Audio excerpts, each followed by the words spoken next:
नमस्कार। आज मैं आप सभी को परशुराम जयंती के अवसर पर भगवान परशुराम के बारे में अवगत कराऊंगी। परशुराम जयंती का महत्व। हमारे जीवन में परशुराम जयंती का अत्यधिक महत्व है। यह जयंती अन्याय के विरुद्ध आवाज उठाने के लिए मनाई जाती है। जब क्षत्रियों ने परशुराम के पिता की हत्या कर दी तो उन्होंने अन्याय के खिलाफ युद्ध छेड़ दी और क्षत्रियों का विनाश कई बार किया। परशुराम अपने क्रोध के लिए भी जाने जाते थे। उन्होंने क्रोध में आकर गणेश जी पर अपना परशु से आक्रमण किया था, जिससे गणेश जी का एक दांत टूट गया था और वह एक दंत कहलाए थे। यह जयंती मनाकर हम सभी को शिक्षा मिलती है कि हमें क्रोध नहीं करना चाहिए। परशुराम से जुड़ी हुई अनेक कहानियां हैं। एक बार उन्होंने अपने पिता के कहने पर अपनी माता का सिर अपने परशु से काट दिया था। इस तरह हमें पितृभक्ति का संदेश भी मिलता है। परशुराम का जीवन बताता है कि माता पिता की आज्ञा का पालन करना चाहिए। समाज में अन्याय के खिलाफ आवाज उठानी चाहिए। जो व्यक्ति मूक होकर अन्याय सहता रहता है वह कायर कहलाता है और इतिहास में उसे कोई जगह नहीं मिलती। उसे कोई भी याद नहीं करता है। परशुराम की कहानी। बचपन में इनके माता पिता इन्हें राम कहकर पुकारते थे। पिता से उन्हें वेदों का ज्ञान मिला था।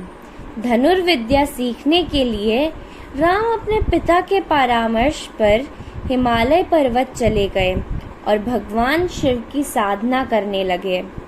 उस समय राक्षसों और असुरों ने देवताओं को परेशान कर रखा था। भगवान शंकर ने परशुराम से कहा कि वह देवताओं की रक्षा करे। राम ने बिना किसी अस्त्र शस्त्र के असुरों का नाश कर दिया। इससे प्रसन्न होकर भगवान शंकर ने उन्हें एक परशु यानी कि फरसा दिया। इसके बाद वे परशुराम कहलाए। भगवान परशुराम के जन्म की कहानी। सत्यवती का विवाह महर्षि भृगु के पुत्र ऋचिक से हुआ था।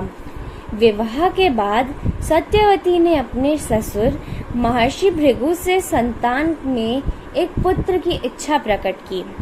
महर्षि भृगु ने उसे 2 फल दिए और कहा कि उसे पुत्र की इच्छा लेकर पीपल के पेड़ का और सत्यवती की माता को पुत्र की इच्छा लेकर गुलर के पेड़ का आलिंगन करना है।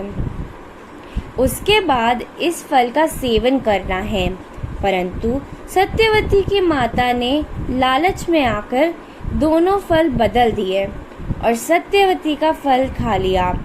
जब यह बात सत्यवती को पता चली तो उसने अपने ससुर महर्षि भृगु को इस बारे में बताया। उन्होंने कहा कि अब तुम्हारा पुत्र ब्राह्मण होता हुए भी क्षत्रिय गुणों वाला होगा। इससे परेशान होकर सत्यवती बोली कि मेरा पुत्र ऐसा ना हो, भले ही पौत्र ऐसा हो जाए।